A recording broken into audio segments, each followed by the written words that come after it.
हो सके, क्योंकि अध्ययन अध्यापन जो है ये मूल रूप से अपने व्यक्तित्व विकास के लिए होता है। और केवल अध्ययन का अभिप्राय यही तक सीमित नहीं है कि हमने ज्ञानार्जन कर लिया है, उसका यूटिलाइज किस तरह से वो हमारे जीवन में समाज के उत्कर्ष के लिए किस तरह से हो, ये ज्यादा महत्वपूर्ण हो जाता है। और इस दृष्टि से जब हम देखते हैं इस ग्रुप में बच्चों को तो अच्छा लगता है जो कि इस तरह है। चलिए, बहुत बहुत धन्यवाद। और आज हम लोगों के समक्ष जो उपस्थित हैं वो निरंतर हम लोगों के इनका आशीर्वाद निरंतर हम लोगों पर बना रहता है। और आप यहाँ पर पधारे, आपका स्वागत है। यहाँ पर मूल रूप से हम कभी भी जो अतिथि आते हैं या पारिवारिक सदस्य भी होते हैं उनका परिचय नहीं देते हैं। ये हम लोगों ने एक परंपरा रखी है यहाँ पर, क्योंकि उनकी परंपरा जब वो उनका उनकी कक्षा होती है, छात्र स्वयं समझ जाते हैं कि वस्तुतः कौन है ये, किस तरह से हैं। और अध्यापन की परंपरा यहाँ पर इस तरह से रखते हैं जो एक परिवार में जिस तरह हम होते हैं उस तरह से यहाँ पर बहुत औपचारिकताएं नहीं होती है। तो आप इन बातों को ध्यान में रखते हुए, और साथ में बच्चे जो यूजीसी के बच्चे हैं, प्रतिस्पर्धा के लिए हैं, ये आप पूर्णतः परिचित हैं ही हम लोगों से। इन बातों को ध्यान में रखते हुए आप कक्षा को लेकर आगे चलेंगे। और 15-20 मिनट हम लोग लास्ट में रखते हैं, प्रश्न के लिए रखते हैं। मध्य में अगर प्रश्न बच्चे उठाते हैं तो आप चाहें तो समाधान करें, नहीं तो उनको अंत के लिए रख सकते हैं, क्योंकि बहुत बार होता है कि बीच में व्यवधान हो जाता है तो इस कारण से नहीं भी लेते हैं। ये आप पर निर्भर करता है कि आप किस तरह से लेकर के चलेंगे। और जितना तक हम जानते हैं बच्चे लगभग सभी आपको जानते हैं, इससे पूर्व भी आप कई बार हम लोगों को आशीर्वाद देने के लिए यहाँ पर उपस्थित रही हैं। और आप संस्कृत क्षेत्र में भिन्न भिन्न जो डिसिप्लिन है, भिन्न भिन्न जो प्रस्थान है, उनके आप मूर्धन्य आचार्य हैं, इतना व्यक्तिगत मैं जानता हूँ। और बच्चे आपके जो दोनों ही एक ज्ञानार्णव जो है वह तो एक पृथक है, और उसके साथ साथ व्यावहारिक जो ज्ञान है, जिस तरह से बच्चों को कम्युनिकेट किया जाता है, एक लंबा अनुभव आपका रहा है अध्यापन का, तो उसका भी बच्चे लाभ लेंगे। इसी विश्वास के साथ मैं अब अधिक समय नहीं लेता हूं और आपको मैं माइक सुपुर्द करता हूं, मैडम।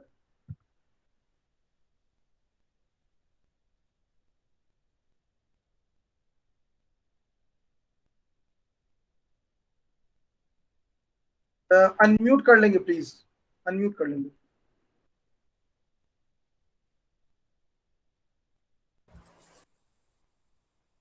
धन्यवाद भाई झा जी। आज दुर्गा अष्टमी का दिन है, तो सबसे पहले माँ के चरणों में या देवी सर्वभूतेषु शक्ति रूपेण संस्थिता नमस्तस्मै नमस्तस्मै नमस्तस्मै नमो नमः। इसी के साथ हम सीधे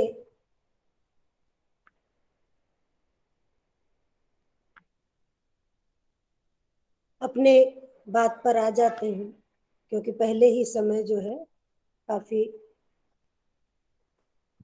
एक तो जो तकनीकी साधन है उनका प्रयोग हम लोग सीख रहे हैं और अपने बच्चों से सीख रहे हैं, जो बच्चे हमारे सामने उपस्थित हैं। मैं देखती हूँ कि अनामिका को हमने पहले भी सुना है और मुझे नहीं मालूम था, मैं जिनसे बात करती यही अनामिका है। बहुत सुंदर मंगलाचरण प्रस्तुत किया। हम यहाँ पर उपस्थित हैं तर्क भाषा पर बात करने के लिए। तो जब हम किसी एंट्रेंस एग्जाम की तैयारी करते हैं तो उस समय, बल्कि ये कहें जैसे ही इंटर पास कर लेते हैं, स्नातक या परास्नातक स्तर पर आते हैं, वहां पर केवल निर्देशन की आवश्यकता होती है, अक्षरशः पढ़ाया नहीं जा सकता, क्योंकि इतना पाठ्यक्रम होता है। संस्थाओं में भी बराबर अन्य कार्य भी चलते रहते हैं, तो उनके साथ केवल मार्गदर्शन या निर्देशन दिया जाता है और आप खुद आगे बढ़ जाते हैं। आप में रुचि जागृत करना और ये राह दिखा देना कि आप कैसे उसका अध्ययन करें, क्या क्या अध्ययन करें, और इतना आप जान लेते हैं और आप बहुत अच्छा कर गुजरते हैं। तो अगर हम केशव मिश्र जी की, आचार्य केशव मिश्र जी की तर्क भाषा की बात करते हैं, तो सबसे पहले केशव मिश्र जी को जानना बहुत जरूरी है। पर केशव मिश्र जी का कोई बहुत लंबा चौड़ा परिचय आपको नहीं मिलता है उसमें। और जो मैंने अभी तक के अनुभव के आधार पर, या कई बार जब बच्चे एंट्रेंस देकर आते हैं तो पेपर भी दिखा देते हैं या पूछ लेते हैं अक्सर कि इसमें क्या होगा या ऐसे, तो उसमें मुझे जो समझ में आता है वो ये आता है कि अधिकतर जो प्रश्न होते हैं वो तर्क भाषा को लक्ष्य करके होते, तर्क भाषा पर आधारित होते हैं। केशव मिश्र जी पर कहीं एक आध क्वेश्चन आ जाता है, किस ईस्वी सन के इनका काल क्या है, या इनके, क्योंकि इनका जो पारिवारिक ढांचा है उसके भी बारे में बहुत जानकारी नहीं मिलती है।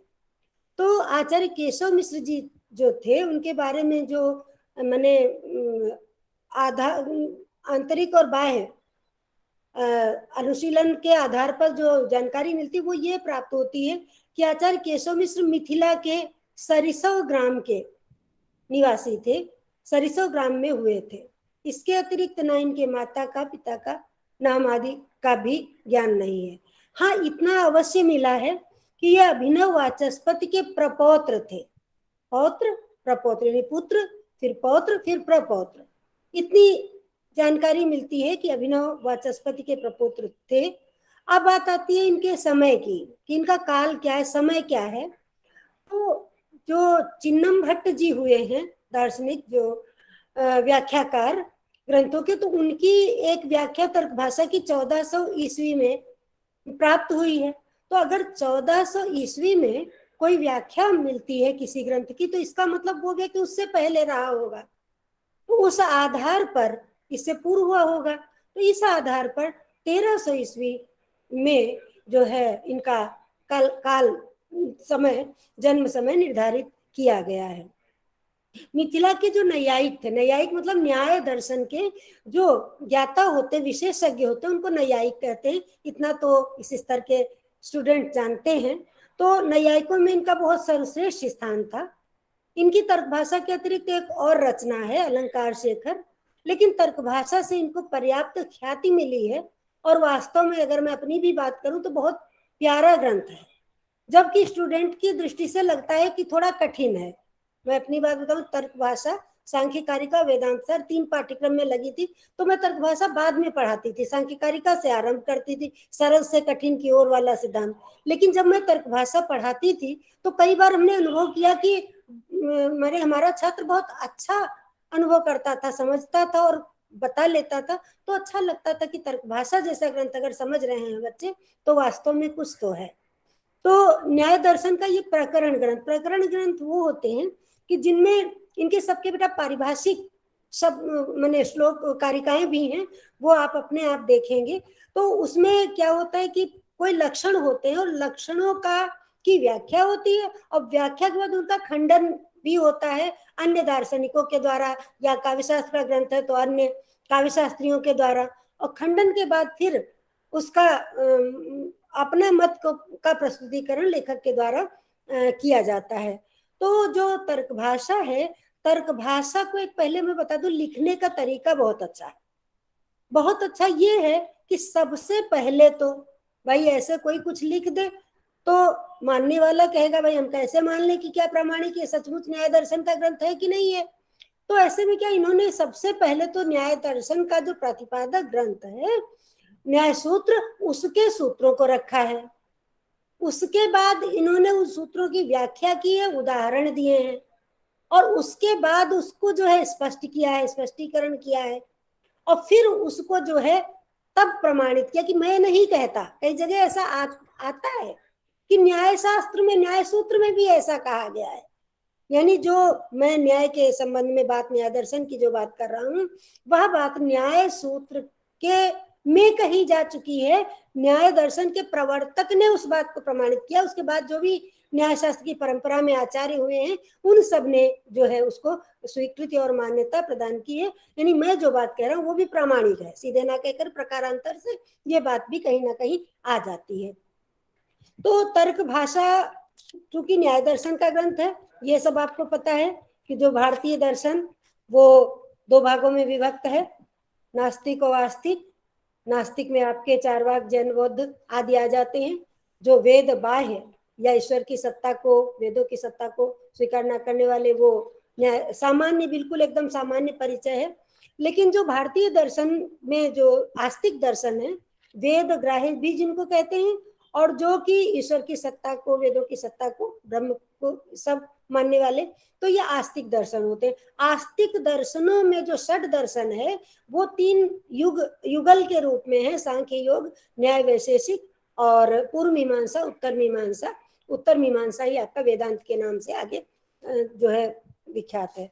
तो इसमें क्या है कि न्याय और वैशेषिक का ये ग्रंथ है, लेकिन इसमें न्याय का अधिक, वैशेषिक का कम प्रतिपादन हुआ है। अमूमन जो न्याय दर्शन के ग्रंथ है उनमें न्याय और वैशेषिक बहुत अधिक रहा। वैशेषिक दर्शन का अपना तो ग्रंथ तर्क संग्रह अलग है ही, लेकिन वैशेषिक के कुछ ही जो है बातों को इसमें रखा गया। मूलतः ये न्याय दर्शन का ग्रंथ है, और अगर न्याय दर्शन की कोई जानकारी प्राप्त करना चाहता है तो तर्क भाषा को अगर अच्छे से पढ़ लेता है तो न्याय सूत्र जैसे जटिल और विस्तृत ग्रंथ में जाने की, सामान्य स्तर की बात करें, जो छात्र जीवन की बात कर रहे हैं, वरना तो अध्ययन की भी कोई सीमा नहीं होती है, पठन पाठन की कोई सीमा नहीं होती है। पर आप लोग अगर तर्क भाषा को बहुत अच्छे से प्रवेश पढ़ लेते हो तो इसका मतलब ये होता है कि आप न्याय शास्त्र में प्रवेश कर गए, क्योंकि इसकी जो पहली ही कारिका है, आरंभ ही जहां से होता है, तो वहीं पर आ जाता है कि ये बालोपियो न्याय नय प्रवेशम। आपने देखा होगा बाल शब्द जो होता है ये आपका जब दर्शन में या साहित्य में करते तो बाल का मतलब तो अल्प ज्ञान, कम ज्ञान, जैसे बच्चे होते हैं कम ज्ञान वाले, अल्प ज्ञान रखने वाले होते हैं। लेकिन आजकल के तो बच्चे बहुत ज्यादा ज्ञान रखने वाले थे, और तुम लोग, आप लोग भी जैसे हम लोगों की अपेक्षा कुछ क्षेत्रों में, टेक्नोलॉजी या ऐसे, उनमें आप लोग अधिक ज्ञान रखने वाले। लेकिन यहाँ पर जो तर्क भाषा में बाल शब्द आया है, ये आया है अल्प ज्ञान, यानी जिनको सतही ज्ञान तो है, बिल्कुल अबोध नहीं है, लेकिन फिर भी वो उस में प्रवेश करने में बच्चे ही हैं। तो न्याय नए प्रवेशम, न्याय नए में जो कोई प्रवेश करना चाहता है, नए शब्द जो है इसका अर्थ नीति है, सिद्धांत है, मत है। तो जो न्याय के सिद्धांतों में प्रवेश करना चाहता है, अल्पेन वांछते अलसः श्रुतेन, अल्पेन श्रुतेन, अल्पेन से थोड़े से ज्ञान के द्वारा, और ये मानव प्रवृत्ति है, भाषा विज्ञान में भी पढ़ा है कि जो है कम से कम श्रम में अधिक से अधिक कार्य करने की जो है इच्छा स्वाभाविक रूप से होती है, कि कैसे शॉर्टकट, जिसके लिए एक शब्द है, उससे अधिक उपलब्धि कैसे हो जाए, तो थोड़ा सा अध्ययन करें और ज्यादा सा चीज प्राप्त हो जाए। तो ऐसे लोगों के लिए जो कम से कम अध्ययन में अधिक से अधिक न्याय के सिद्धांतों को पा लेना, प्राप्त कर लेना चाहते हैं, अधिक से अधिक ज्ञान को प्राप्त कर लेना चाहते हैं, उनके लिए कहते हैं तर्क भाषाकार, ऐसा मया तर्क भाषा, यह तर्क भाषा मेरे द्वारा। फिर कैसी तर्क भाषा, अन्वय करने का तरीका बताते तो बताते हैं कि आप उसके वो लगाते चले जाइए, कब क्या कौन कहाँ कैसे। तो तर्क भाषा, कैसी तर्क भाषा प्रकाशित की जा रही, संक्षिप्त उक्ति अन्वित, क्योंकि थोड़े से ज्ञान से हमें, थोड़े से अध्ययन से अधिक ज्ञान प्राप्त करना, तो संक्षिप्त उक्ति अन्वित तर्क भाषा मया प्रकाशते, संक्षिप्त उक्तियों से युक्त तर्क भाषा मेरे द्वारा प्रकाशित की जा रही। यानी अब अगर न्याय सूत्र का, न्याय शास्त्र का अध्ययन करना है तो न्याय सूत्र के बजाय यदि हम तर्क भाषा का अध्ययन कर ले, जैसे नाट्य शास्त्र के बेसिक आधारभूत ये सिद्धांतों को तैयार करना है तो हम 10 रूपक पढ़ लें तो न्याय शास्त्र के आधारभूत सिद्धांत तैयार हो जाते हैं। ऐसे यदि हम न्याय सूत्र को, न्याय शास्त्र को आधारभूत रूप में जानना चाहते हैं तो तर्क भाषा वास्तव में बहुत बहुत अच्छा ग्रंथ है। इसके बाद मंगलाचरण कर दिया, मंगलाचरण में प्रयोजन भी बता दिया कि क्यों तर्क भाषा प्रकाशित की जा रही है। जब न्याय सूत्र पहले से था तो तर्क भाषा की आवश्यकता कहाँ से आन पड़ी, तो उसके लिए बता दिया संक्षिप्त उक्ति अन्वित। न्याय सूत्र जो है वो बहुत ही गूढ़ और बहुत ही माने चरम मनीषा और बुद्धि के बाद ही उससे ज्ञान प्राप्त किया जा सकता है, पर तर्क भाषा जो है यदि सामान्य ज्ञान भी है तो उसे प्राप्त कर सकते। इसलिए उन्होंने दोनों बातें कह दी, एक तो संक्षिप्त उक्ति अन्वित कह दिया और दूसरी बात कह दिया यदि कोई कम ज्ञान से। इसके बाद सीधे प्रतिपाद्य पर आ जाते हैं। सीधे प्रतिपाद्य पर जब आते हैं तो इन्होंने जो पहले सूत्र का मैंने भी बताया था, इनका जो तर्कभाषा लिखने का तरीका है वो सबसे पहले न्याय सूत्र की बात कहते हैं। तो न्याय सूत्र का ही सूत्र पहला दे दिया और लिख दिया इदम आदिमम सूत्रम, ये इसका पहला सूत्र है। अब पहला सूत्र है क्या? अभी कुछ नहीं है, केवल उसमें नाम है। जो षोडश पदार्थ है, 16 पदार्थ हैं, उनके केवल नाम है। इसके लिए भी आगे अभी उद्देश्य लक्षण परीक्षा एक सूत्र आएगा, तो इसलिए आप केवल नाम का मतलब उद्देश्य हो गया, नाम का मात्र का कथन हो गया। क्या है नाम? प्रमाण, प्रमेय, संशय, प्रयोजन, दृष्टांत, सिद्धांत, अवयव, तर्क, जल, वितंडा, हेतुभाष, छलक जाति, निग्रह स्थान, ये आपको आपकी जो ग्रंथ है तर्क भाषा उसमें मिल जाएगा। फिर आगे आता है निग्रह स्थान नाम तत्व ज्ञान निःश्रेयस अधिगमा। इनके यानी निग्रह स्थान तक तो 16 नाम हो गए। आप अगर उंगली पर गिने प्रमाण प्रमेय तो निग्रह स्थान पर 16 पूरे होंगे। स्थान नाम स्थानों निग्रह स्थान आदि के तत्व ज्ञानात्, ये महत्वपूर्ण है। तत्व ज्ञानात् निःश्रेयस अधिगमा, यानी सामान्य ज्ञान से निःश्रेयस की प्राप्ति नहीं होनी है, तत्व ज्ञान से होनी। अब तत्व को जानना है। तत्व क्या है? उसका सार, यानी सारभूत अगर सिद्धांतों का न्याय सूत्र के, न्याय शास्त्र के सारभूत का वास्तविक यथार्थ ज्ञान प्राप्त कर लिया जाए, सम्यक ज्ञान प्राप्त कर लिया जाए, भली भांति उसका ज्ञान प्राप्त कर लिया जाए, तो निःश्रेयस अधिगम, निःश्रेयस की प्राप्ति होती है, मोक्ष की प्राप्ति होती है। जितने भी दर्शन है सब में मोक्ष के लिए अलग अलग शब्द है। किसी में कैवल्य है, किसी में मोक्ष है, किसी में निर्वाण है, किसी में निःश्रेयस। तो जो तर्क भाषा है, तर्क भाषा में मोक्ष के लिए निःश्रेयस शब्द है। निश्चित रूप से कल्याणकारी, कल्याणकारी दो चीजें होती है, श्रेयस भी होता, प्रेयस भी। प्रेयस भी होता लेकिन कल्याणकारी नहीं होता, लेकिन श्रेयस जो है वो कल्याणकारी, और निःश्रेयस मोक्ष निश्चित रूप से कल्याण की प्राप्ति होती है, मोक्ष की प्राप्ति होती है। कब होती है? तत्व ज्ञान से। किसके तत्व ज्ञान से? 16 तत्वों के, 16 पदार्थों के तत्व ज्ञान से, वास्तविक ज्ञान से, विधिवत ज्ञान से, सम्यक ज्ञान से इसकी प्राप्ति होती है।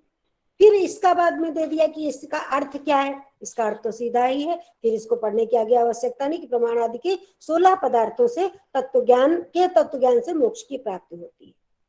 अब सवाल इतना, अगर इतना बता के हम छोड़ दें तो आपके मन में क्या कोई जिज्ञासा उत्पन्न होगी? कोई भी अनम्यूट करके बोल सकता है, क्योंकि दर्शन में जिज्ञासा है। यदि जिज्ञासा नहीं होगी तो फिर जिज्ञासा के बिना तो दर्शन आगे बढ़ ही नहीं सकता। क्या मन में आता है कि इनका तत्व ज्ञान प्राप्त कैसे करें? जब कहा कि इनके तत्व ज्ञान से मोक्ष की प्राप्ति होती है, तो इनका तत्व ज्ञान कैसे होता है, कब होता है, उसके लिए आगे कह रहे हैं न च प्रमाणादि नाम तत्व ज्ञानम सम्यक ज्ञानम तावत् भवति यावदेषाम उद्देश्य लक्षण परीक्षा न क्रियन्ते।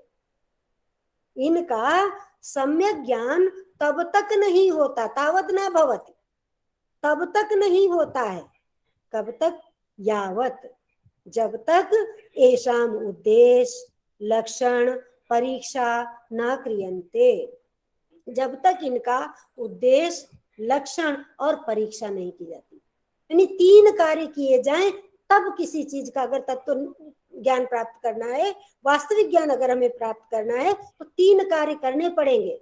जैसे वो होते हैं क्रमशः सोपान, होते 3 सोपान हैं न्याय शास्त्र के तत्वों को, पदार्थों को समझने के। पहला सिद्धांत, पहली सोपान, पहली सीढ़ी क्या है? सबसे पहले तो नाम कहें। अगर हम नाम ही नहीं कहेंगे, अगर मुझे पता ही ना हो कि 16 पदार्थ हैं कौन से, तब हम उनका लक्षण और परीक्षा कैसे करेंगे? तो पहले हो गया उद्देश्य। और उद्देश्य जो है, अभी जैसे मैंने बताया था, उद्देश्य तो नाम मात्र वस्तु संकीर्तन, अभी आगे आएगा कि केवल नाम मात्र कह देना, केवल नाम मात्र का संकीर्तन जो कथन है वही उद्देश्य है। यहाँ पर प्रायः छात्र कंफ्यूज हो जाते हैं। एक शब्द होता है उद्देश्य और एक होता है उद्देश्य। उद्देश्य नहीं है वो तो यद प्रत्यय लग जाएगा, वो योग्य हो जाएगा, कहने योग्य। यहाँ केवल कथन, उद्देश्य, वह प्रत्यय बस उद्देश्य तक रह जाएगा। तो उद्देश्य लक्षण परीक्षा जब तक नहीं किए जाती तब तक इनका सम्यक ज्ञान प्राप्त नहीं होता है। यदाह भाष्यकार, कहते खाली मैं नहीं कहता, भाष्यकार ने जैसा कि कहा है, क्या कहा है भाष्यकार ने? त्रिविधा चास्य शास्त्र से प्रवृत्ति उद्देश्य लक्षणम परीक्षा चेत। ये जो इस तरीके जैसे सिंगल कॉमा में लिखे हुए अगर आपके हैं, इनको आप अगर व्याख्याएं आती हैं तो व्याख्या भी कॉमा में आती है। हमने अपनी पुस्तक में पीछे ऐसे ही केवल इतने वो दे दिए हैं ऐसे, ये पारिभाषिक, और जब हम पढ़ाते भी हैं तो भी हम आप एक बाई तरफ डाल लीजिए, और नोट्स बनाने का भी एक तरीका होता है, कभी किसी दिन बता देंगे प्रसंगवश, आप इतना क्यों समझ लें। जब आप पढ़ने बैठे तो कॉपी पेन लेके बैठे, ये नहीं कि पहले पढ़ ले फिर लिखे। आप पढ़ते जाओ, जहाँ के फिर से पढ़ने का कहाँ इतना समय होता है, एक बार तो पढ़ना मुश्किल होता है। तो आप जब भी पढ़ने बैठे, पहली चीज तो ग्रंथ को आरंभ से पढ़े। आप लोग अक्सर आप लोग क्या मानसिकता होती है, अरे उसमें भूमिका में क्या पढ़े, प्राकथन में क्या पढ़े, प्ररोचना नहीं, आप वहां से पढ़े, आपको बहुत सारी चीजें वहीं से मिलनी आरंभ हो जाएंगी, और आप तुरंत कॉपी पेन साथ में रखें और तुरंत नोट करते जाएं जो भी। अगर इतना समय नहीं तो आप पेंसिल लेके बैठे और पुस्तक में ही उसको रेखांकित करते जाएं, बहुत अच्छा तरीका है। और उसके बाद जब आपको दोबारा जितना समय हो आप देखते जाएं, रेखांकित रेखांकित दिख जाएगा, या अगर आपने लिखा हुआ है तो आप उतना अध्ययन करके और फिर आप अपनी परीक्षा दें, निश्चित रूप से एक अच्छी सफलता मिलेगी।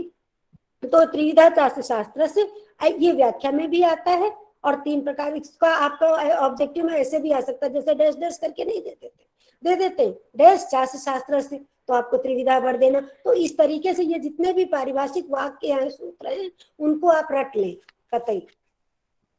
फिर आते हैं आगे, इसका आप चाहें तो एक रेखा चित्र भी बना सकती है, ऊपर 16 पदार्थ डाल लें और उसके बाद 16 के नाम लिख ले, तो थोड़ा देखने में भी अच्छा लगेगा, और जब आप उसको लिखेंगे तो सरल हो जाएगा और आपको याद भी हो जाएगा।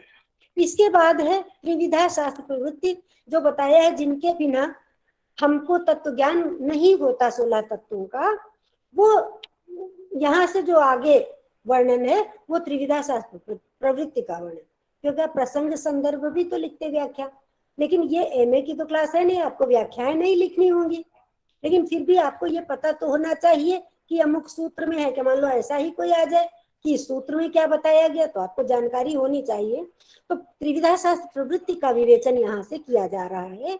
उद्देश्यस्तु नाम मात्रेण वस्तु संकीर्तन, नाम मात्र से वस्तु का कथन मात्र उद्देश्य, बस कह दिया प्रमाण प्रमेय संशय प्रयोजन, उद्देश्य हो गया बस। तच्च अस्मिन्नेव सूत्रे कृतम, और उसे इसी सूत्र में कर दिया गया है, जो कि मैं अभी आपको बता चुकी हूँ कि यही इसका उद्देश्य। लक्षणम तो असाधारण धर्म वचनम, लक्षणम तो असाधारण धर्म वचनम, लक्षण क्या है, यानी जो 3 सोपान उद्देश्य लक्षण परीक्षा तत्व ज्ञान करने के लिए 16 तत्वों के, उसमें उद्देश्य को आपने जान लिया, नाम मात्र से वस्तु का कथन। लक्षण क्या है? लक्षण तो असाधारण धर्म कथनम, असाधारण धर्म वचनम, असाधारण धर्म का कथन। एक होता साधारण धर्म, एक होता असाधारण। तो साधारण सामान्य नहीं, औरों पर घटित हो जाए, और असाधारण जो साधारण नहीं सामान्य नहीं, जो औरों पर घटित ना हो। और ये जो आप असाधारण धर्म वाली बात पढ़े, आप किसी भी सब्जेक्ट में किसी भी विषय में, तर्क भाषा में ही नहीं, कभी जब भी कोई परिभाषा बनानी होती है तो ये बहुत ध्यान रखना पड़ता है कि अगर साधारण धर्म का कथन होगा तो परिभाषा या लक्षण, चाहे लक्षण कहे चाहे परिभाषा कहे, तो वो 3 दोषों से 3 में से किसी न किसी दोष से युक्त होगा यदि साधारण धर्म का कथन हो। लेकिन जब असाधारण धर्म का कथन होगा तो वो लक्षण तीनों दोषों से रहित होगा। यही उसकी परीक्षा है कि क्या वो लक्षण जो अमुक का लक्षण दिया गया है वो लक्षण उचित है या नहीं, यही तो परीक्षा है। तो उचित है कि नहीं, परीक्षा करे कैसे? तो वो परीक्षा करने का जो प्रकार है वो प्रकार ही है कि आप ये जान ले कि अमुक लक्षण जो है इसमें असाधारण धर्म का कथन। एक बहुत सरल सा उदाहरण हम आपको बताते हैं। अगर कोई मनुष्य की परिभाषा बनाए तो कहे मनुष्य वो है जिसने भाषा विज्ञान पढ़ा हो, या मनुष्य वो है जिसने तर्क भाषा पढ़ा हो, तो क्या मनुष्य की परिभाषा ये असाधारण धर्म के कथन से युक्त है? नहीं है। क्यों नहीं है? बहुत से मनुष्य ऐसे हैं जिन्होंने संस्कृति नहीं पढ़ी, तो तर्क भाषा क्या पढ़ी होगी। यानी वो लक्षण जो हो गया वो, तो ऐसे ही जितने भी प्रमाण प्रमेय संशय प्रयोजन जो 16 पदार्थ हैं, उन 16 पदार्थ पर भी यही बात लागू होती। प्रमाण का भी लक्षण ऐसा हो, जो औरों पर ना घटित हो, प्रमेय का भी ऐसा हो संशय, यानी सबका ऐसा। फिर प्रमाण के अंतर्गत भी बहुत सारी चीजें आएगी। प्रमा का करण प्रमाण है तो प्रमा का भी लक्षण ऐसा हो, फिर करण का भी लक्षण ऐसा हो जो कि औरों पर घटित ना हो। तो असाधारण धर्म कथनम वचनम लक्षणम, जो असाधारण धर्म का वचन होता है, कथन होता है, यथा, उदाहरण दिया हुआ है, यथा गोह शासनादिमत्वम, जैसे गाय का शासनादिमान होना। शासना कहते हैं गल कंबल को, जो गाय के गले के नीचे जो ये लटकता हुआ स्किन होता है उसको कहते हैं, और पशुओं में नहीं होता है, तो शासना से जो युक्त है वो गो है, ये गाय का लक्षण है। अब अगर इसमें कोई और उदाहरण देते तो दो खुर वाली होती है, तो और भी जानवर दो खुर वाले होते हैं। तो यानी जो भी लक्षण दिया जाए वो ऐसा हो जो असाधारण धर्म से युक्त हो। अगला आता है आपका जो 3 सोपान में, उद्देश्य हो गया आपका, नाम मात्र से वस्तु का कथन हो गया, लक्षण हो गया, असाधारण धर्म का कथन हो गया। अब है परीक्षा। लक्षितस्य लक्षणम उपपद्यते न वा इति विचारः परीक्षा। लक्षित का लक्षण, दो चीजें बहुत अच्छे से याद करिएगा, लक्षित क्या और लक्षण क्या है। जिसका लक्षण दिया जाए, जिसका असाधारण धर्म का कथन किया जाए वो लक्षित है, और जो असाधारण धर्म हो वो लक्षण है। तो लक्षितस्य लक्षणम उपपद्यते न वा इति विचारः परीक्षा। लक्षित का लक्षण उचित है अथवा नहीं है, ऐसा विचार करना परीक्षा कहलाता है। यानी जितने आपके षोडश पदार्थ हैं उनके सबके जो लक्षण दिए गए हैं लेखक के द्वारा, उनको उनका तत्व ज्ञान प्राप्त करने के लिए पहले उनका मुझे मैंने हमें नाम देखना है, नाम के बाद उनके लक्षणों को देखना है, और फिर वो दिए गए लक्षणों की परीक्षा करनी है कि ये जो लक्षण दिए गए हैं प्रमाण प्रमेय आदि के वो उचित है कि नहीं। यदि इतना कर लेते हैं तो न्याय शास्त्र का तत्व ज्ञान प्राप्त होता है। तेन एते लक्षण परीक्षे प्रमाणादीनाम तत्व ज्ञानार्थम कर्तव्य। तो इस प्रकार से एते लक्षण परीक्षा, दो द्विवचन है क्योंकि ऊपर उद्देश्य तो पहले ही हो गया। जो उद्देश्य है, जो जिनका नाम मात्र का कथन किया गया, उनके लक्षण और परीक्षा जो है वो तत्व ज्ञान के लिए कर्तव्य करनी चाहिए या की जाती है। और जो अभी 3 प्रकार के दोषों की बात की थी, कभी प्रश्न अगर बात चलेगी तो बताऊंगी। अव्याप्ति, अतिव्याप्ति और असंभव 3 दोष होते हैं। अव्याप्ति होता है कि जितने पर लक्षण लागू होना चाहिए उतने पर लागू ना हो। अतिव्याप्ति होता है जितने पर लागू होना चाहिए उससे ज्यादा पर, अधिक पर लागू हो जाए। और असंभव होता है कि जो संभव ही ना हो, ऐसी बात लक्षण में कही जाए जो संभव ही ना हो। तो अब अभी तक पीछे सिंहावलोकन कर लेते हैं। अभी तक हम लोगों ने कितना पढ़ा? पहले मंगलाचरण पढ़ लिया, मंगलाचरण के साथ ही प्रयोजन देख लिया क्या है ग्रंथ का, उसके बाद क्यों उसका अध्ययन करें ये देखा, और तर्क भाषा से क्यों करें क्योंकि संक्षिप्त उक्तियों में है, कम से कम अध्ययन में अधिक से अधिक ज्ञान की प्राप्ति हो जाती है। फिर किस चीज का अध्ययन करें उसका प्रतिपाद्य क्या, तो 16 पदार्थ बता दिए गए। फिर 16 पदार्थों के तत्व ज्ञान से निःश्रेयस की प्राप्ति होती है, तो तत्व ज्ञान बता दिया गया क्या होता है। तत्व ज्ञान होता है, उद्देश्य लक्षण परीक्षा किए बिना हम तत्व ज्ञान नहीं प्राप्त कर सकते, तो उद्देश्य लक्षण परीक्षा बता दिए गए। फिर उद्देश्य क्या है, लक्षण क्या है और परीक्षा क्या है, इसको बता करके पहले पदार्थ पर आ जाते हैं। जो उद्देश्य किया गया उसमें पहला पदार्थ कौन सा था? प्रमाण। प्रमाण प्रमेय संशय प्रयोग। तो प्रमाण, अब यहां से फिर प्रसंग आपका जो है वो चेंज हो गया, परिवर्तित हो गया। अब यहां से प्रमाण पदार्थ का निरूपण किया जा रहा है। तत्रापि प्रथमम उद्दिष्टस्य प्रमाणस्य तावल लक्षणम उच्यते। तो प्रथम उद्दिष्ट, उद्दिष्ट शब्द है पहले कहे गए, जिसके नाम मात्र का सबसे पहले कथन किया गया है। तो सबसे पहले प्रमाण का ही तो किया गया, 16 में से पहला प्रमाण है, आखिरी निग्रह स्थान है। तो प्रथम उद्दिष्ट से प्रमाण से तावत लक्षण उच्यते, पहले उद्दिष्ट किए गए प्रमाण का लक्षण किया जा रहा है, बतलाया जा रहा है।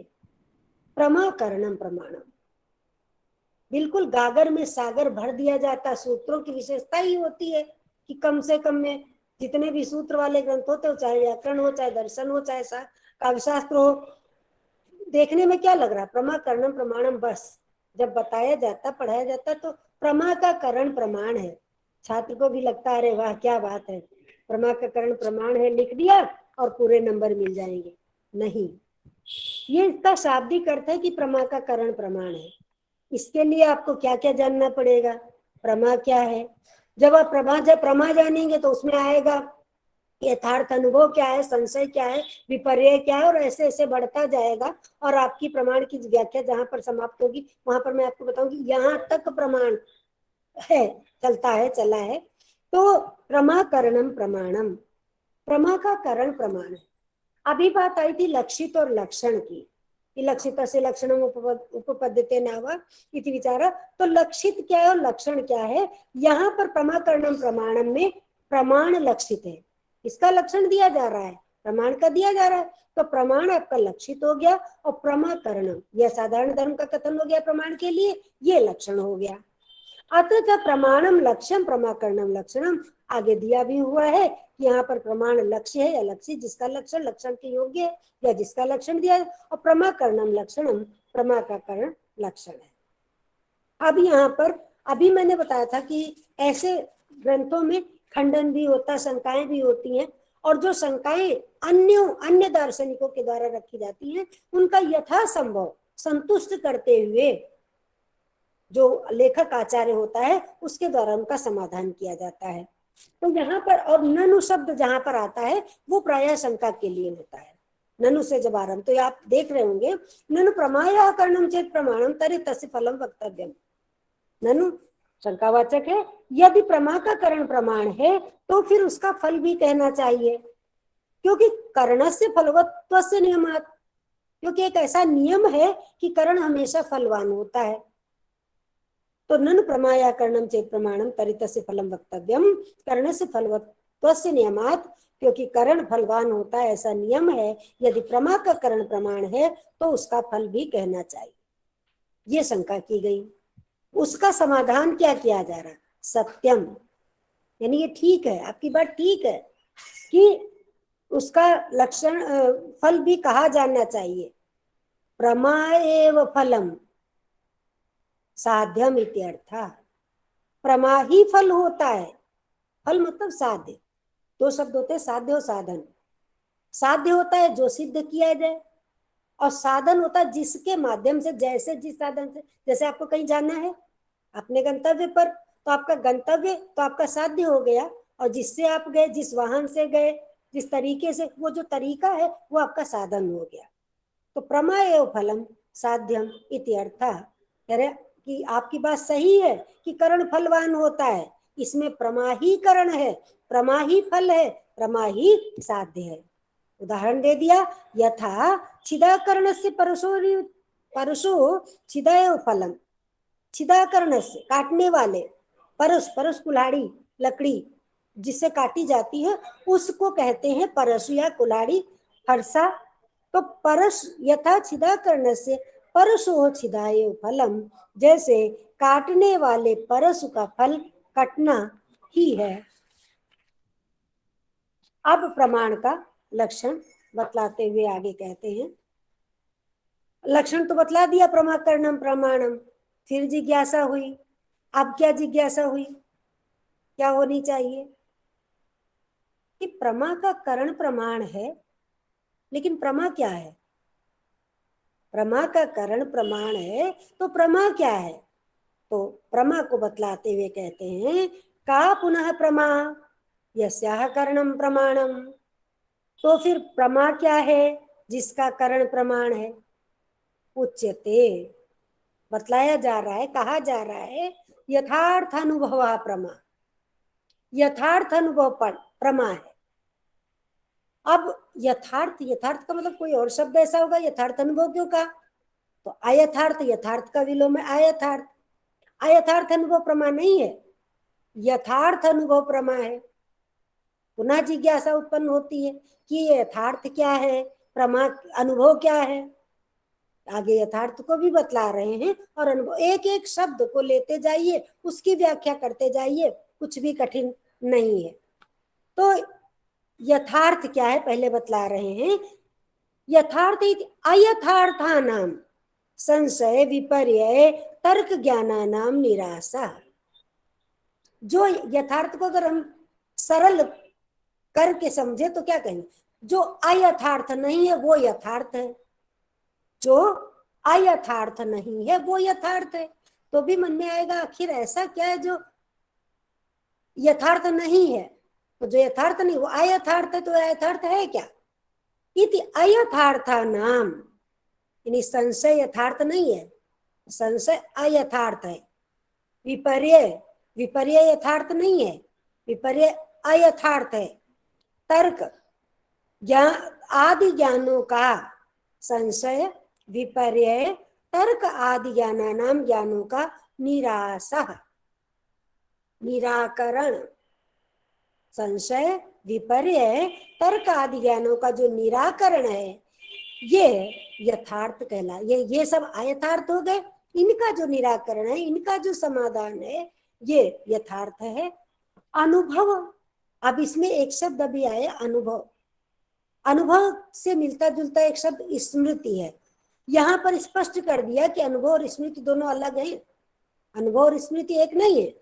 अनुभव इति स्मृति निराशा, अनुभव शब्द स्मृति का भी निराकरण है, क्योंकि स्मृति तो याद रहती है अवचेतन में संस्कार रूप में, और फिर जब वैसा कोई घटनाक्रम होता तब याद आती है। लेकिन अनुभव हमेशा पहली बार होता है, दोबारा से जब होता है तो वो अनुभव नहीं रह जाता है, तब वो स्मृति बन जाता है। तो अनुभव स्मृति निराशा, निराशा अनुभव जो है स्मृति का निराकरण है। फिर मन में अब क्या जिज्ञासा उत्पन्न होती है, तो फिर स्मृति क्या है। बहुत प्रश्न करें, बहुत प्रश्न करें। मैं हमेशा कहती हूँ कि, और अनावश्यक नहीं कि पूछने के लिए ना पूछें, लेकिन फिर भी आप प्रश्न करें। मैं तो ये भी कहती हूँ हमेशा, हर चीज नहीं आती। आप मुझको देख रहे हो क्या, मुझे सब कुछ आता नहीं आता, लेकिन आप फिर भी पूछो। उत्तम विद्यार्थी वही होता है जो अपने शिष्य से ऐसा, अपने गुरु से ऐसा प्रश्न करे कि वो कहे कि बाद में बताऊंगा, बाद में देखे। उस बहाने में भी तो देखूंगी, हो सकता है जो आप प्रश्न करें ना आता हो, तो हम हो सकता है आपसे ये कहें कि ठीक है मैं कल बताऊंगी देख के, तो उस बहाने में भी देखूंगी।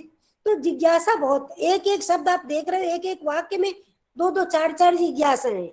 जहां कहा कि अनुभव क्या है तो बता दिया स्मृति से भिन्न है, फिर कहा तो फिर स्मृति क्या है, ज्ञात विषय ज्ञानम स्मृति। अभी बताया तुमने, जो ज्ञान एक बार प्राप्त कर लिया फिर वो अनुभव नहीं रह गया, फिर वो स्मृति बनी। ज्ञात विषय ज्ञानम, ज्ञात विषय का ज्ञान स्मृति है। और अनुभवो नाम स्मृति व्यतिरिक्त ज्ञानम, जो स्मृति से भिन्न ज्ञान है, जो अभी तक ज्ञात नहीं, जो पहले पहल हो रहा है। अनुभवो नाम स्मृति व्यतिरिक्त ज्ञानम, जो स्मृति से व्यतिरिक्त पृथक ज्ञान है वो अनुभव है। तो अब आपने संशय विपर्य तर्क आदि ज्ञानों का जो निराकरण है वो अनुभव है। अनुभव स्मृति से भिन्न है, स्मृति का भी निराकरण है। स्मृति क्या है, ज्ञात विषय का ज्ञान स्मृति है। और अनुभव क्या है, जो ज्ञात विषय का ज्ञान नहीं है, स्मृति से भिन्न है, वो अनुभव है। अब यहाँ से करण का लक्षण है। और जैसा कि अभी आप झा सर ने बताया था कि बाद का 15 मिनट प्रश्न के लिए है, तो यहाँ से प्रसंग भी परिवर्तित हो रहा है। करण का लक्षण है, फिर कारण का लक्षण है। तो कहिए तो करण तक और कर लिया जाए, और जैसा आप आगे बताएं वैसा कर लेते हैं। झा जी बताएं कि थोड़ा और बढ़ा लें।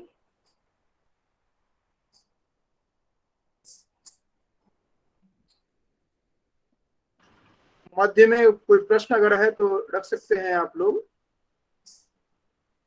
आप लोगों में से किसी को कोई प्रश्न हो, कोई जिज्ञासा हो, बिल्कुल निसंकोच आप पूछ सकते हैं, कुछ भी डरने की जरूरत इसके साथ साथ यह भी है कि अगर आप, यदि आप नहीं प्रश्न पूछते हैं तो इसका दो ही अर्थ है, या तो आप सब कुछ समझ गए या बिल्कुल कुछ नहीं समझे।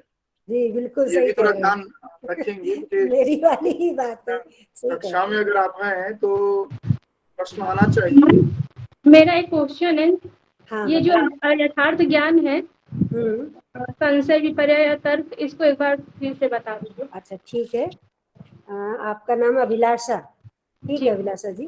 और इसमें आपको एक थोड़ा सा संशोधन ये भी मैं चाहती हूँ, जैसे आज आप पढ़ लें इसको, ठीक है, कल भी आप इससे संबंधित जो आज पढ़ाया उसका प्रश्न आप कल भी कर सकते हैं, ठीक है। तो अभी आपने यहाँ पर पूछा है कि स्मृति वाला, यहाँ पर से आ जाते का पुनः प्रमा यस्या करणम प्रमाण, यस्या करणम प्रमाण।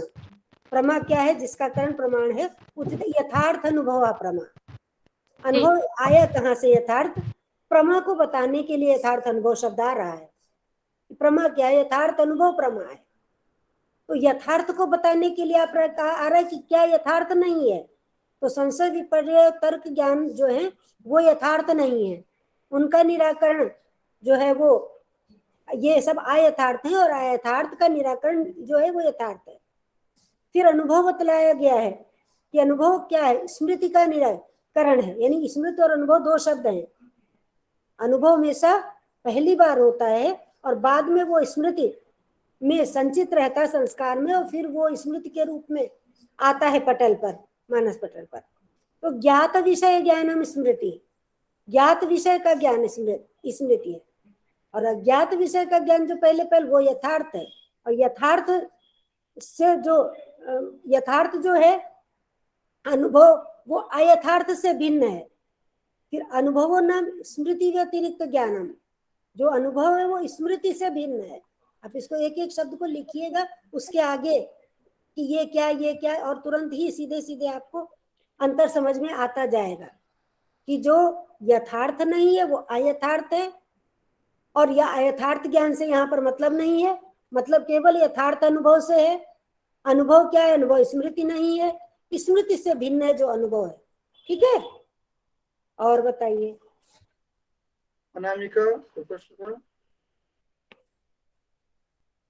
हाँ सर, मेरा ये क्वेश्चन है, मेरे टॉपिक से शायद थोड़ा सा हटके अनुभव वर्ड आया तो थोड़ा सा मुझे याद आया। ये अनुभव पहले आता है या अभिव्यक्ति? हम ऐसे कह देते हैं अगर मुझे अनुभव नहीं होगा तो अभिव्यक्ति नहीं होगी, हमेशा इस विषय में मेरा ये आपका संदेह बन क्वेश्चन जाता है। इससे हट करके है, लेकिन क्वेश्चन बहुत अच्छा है। अभिव्यक्ति होती है अपने अंदर जो उत्पन्न विचार है उसको औरों के सामने प्रकट करना, जहां तक मुझे समझ में आ रहा है। और अनुभव और अभिव्यक्ति, तो अनुभव को भी अभिव्यक्त कर सकती हैं और अपने मूल चिंतन को भी अभिव्यक्त कर सकते हैं, क्योंकि अनुभव तो सबका अलग अलग होता है ना। एक ही जगह अगर दो लोग भी जाते हैं तो अपना अपना अलग अलग अनुभव होता है, और फिर उसको हम अपने चाहे भावों से, चाहे शब्दों से, चाहे संकेतों से अभिव्यक्त करते हैं। तो अभिव्यक्ति अलग है, अनुभव अलग है। अनुभव को भी हम अभिव्यक्त कर सकते हैं, है ना राजी? सही कह रही हूँ? हाँ बिल्कुल सही है। पहले आप अनुभव करते हैं, कुछ भी अभिव्यक्त करने के लिए आप पहले अनुभव किए होते हैं, उसके बाद ही उसको आप अभिव्यक्त कर पाते हैं। क्योंकि अब आप कहेंगे देखिए अभी हम कुछ अभिव्यक्त कर रहे हैं तो अभी हमने क्या अनुभव किया, तो ये अभी नहीं तो कभी आपने जरूर किया है, कभी आपने अर्जन किया। जो आपके पास इनपुट रहेगा तभी तो आउटपुट के रूप में आप देंगे। अभिव्यक्ति तो आप विचार को भी, अपने चिंतन को भी अभिव्यक्त कर सकते हैं, जरूरी नहीं कि अनुभव को ही जो अभिव्यक्त करें। आप अपने किसी विचार को, अपने मूल विचार को भी जो है अभिव्यक्त कर सकते हैं। अभिव्यक्त मतलब अपने अंदर की चीज को किसी और को भी शेयर करना, जो है वो अभिव्यक्ति है। उसका माध्यम भाषा भी हो सकता है, संकेत भी हो सकता है, भाव भी हो सकता है, ठीक है। रमन जी कुछ प्रश्न है? गुरुदेव नमो नमः। मैं 10 से 15 मिनट में नहीं समझ पाया था क्योंकि नेटवर्क की वजह से, लेकिन एक लक्षण और लक्षित में थोड़ा मैं स्पष्ट नहीं समझ पाता। मैं चाहूंगा कि महोदय एक बार थोड़ा फिर से बोल दे तो मैं समझ पाता। रमन जी बोल रहे हैं, तो रमन जी लक्षित और लक्षण, लक्षित जिसका लक्षण दिया जाए, बिल्कुल सरल भाषा में बता रहे हैं। लक्षित जिसका लक्षण दिया जाए, जैसे आपका ही लक्षण देना है तो आप रमन तो लक्षित हो गया, और उसका जो अपना व्यक्तित्व है, वो जो असाधारण धर्म है उसका, वो लक्षण हो गया। तो जो जिसका लक्षण दिया जाए वो लक्ष्य या लक्षित है, और जो असाधारण धर्म का कथन है, यानी उसकी जो विशेषता है जो औरों पर न घटित हो, वो लक्षण होता है। और किसी को कोई प्रश्न? एक और कोई हैंड रेज कर रहे थे।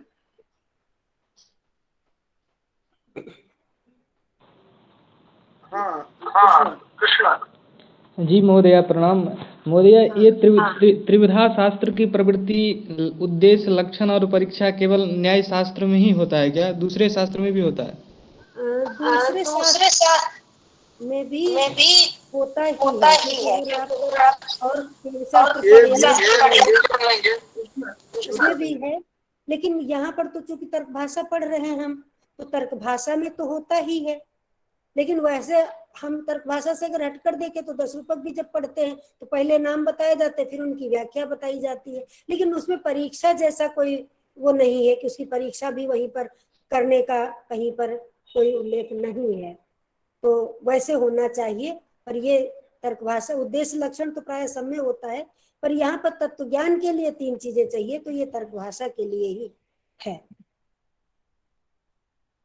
वैसे तो बहुत अच्छा, आप कोई भी ग्रंथ पढ़े, प्रकरण ग्रंथ, तो उसमें जो उद्देश्य हो, उनके जो लक्षण दिए, उनकी आप परीक्षा करें अपने स्तर से, तो बहुत अच्छी बात है। पर कहाँ इतना संभव हो पाता है। लेकिन अगर हमें तत्व ज्ञान प्राप्त करना है तो हमें दिए गए तत्व ज्ञान जिस भी ग्रंथ का प्राप्त करना हो, उसके आप उद्देश्य लक्षण के साथ परीक्षा करें। और किसी को कोई प्रश्न है? जी सर, हम चाहेंगे कि महोदय का एक और क्लास हो तो बेहतर होगा।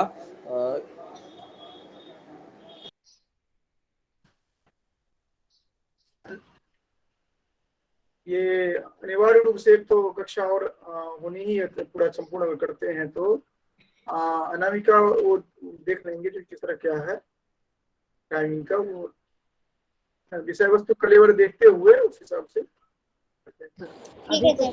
अभी तो तर्क भाषा में भी लगेगा, थोड़ा सा समय लगेगा अभी, और इसको संक्षिप्त कर लेंगे क्योंकि आज एकदम से ही हुआ, तो थोड़ा सा संक्षिप्त करके और टू द पॉइंट जब आ जाएगा तो और कम समय में।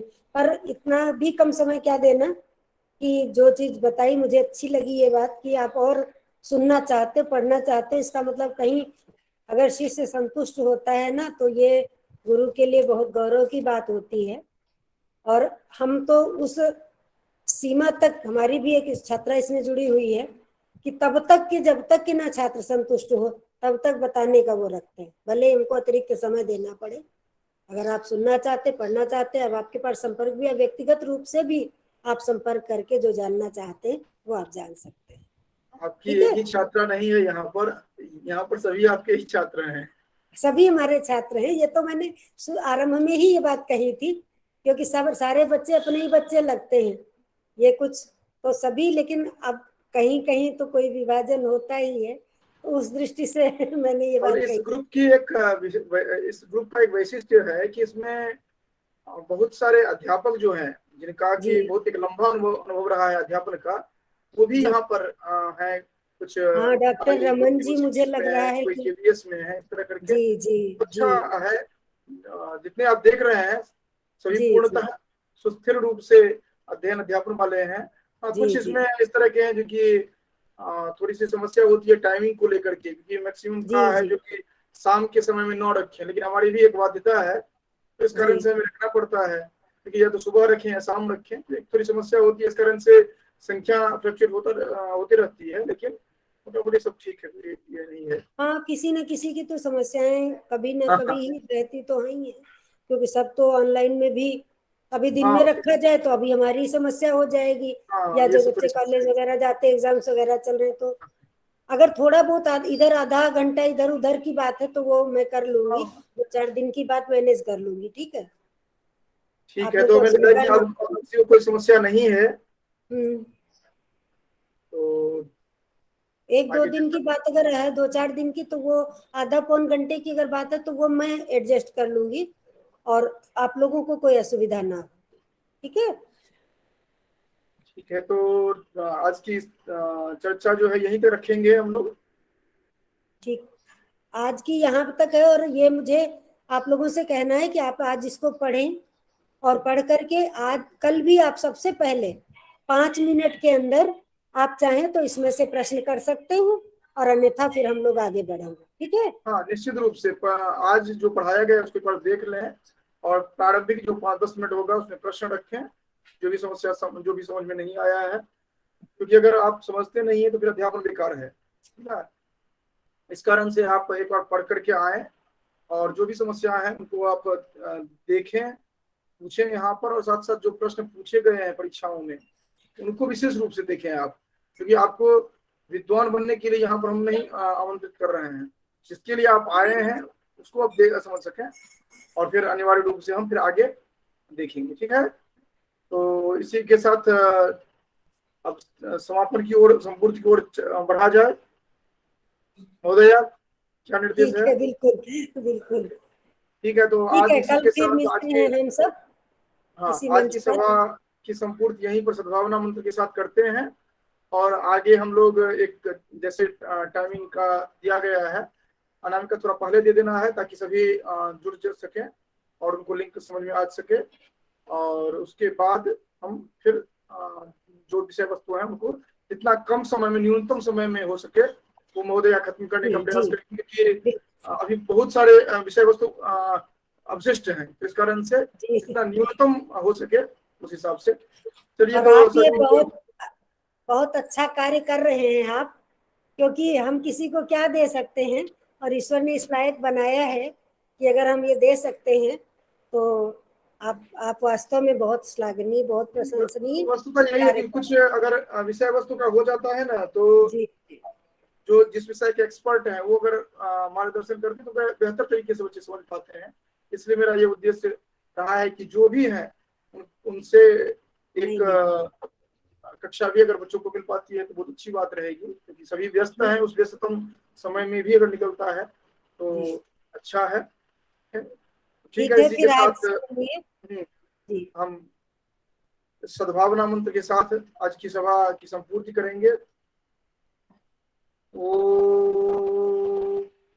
सर्वे भवन्तु सुखिनः, सर्वे सन्तु निरामयाः, सर्वे भद्राणि पश्यन्तु मा कश्चित् दुःखं भवेत्।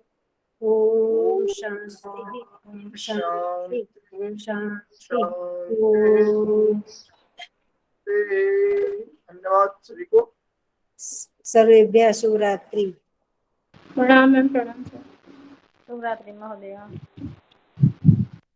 प्रणाम महोदय। प्रणाम महोदय।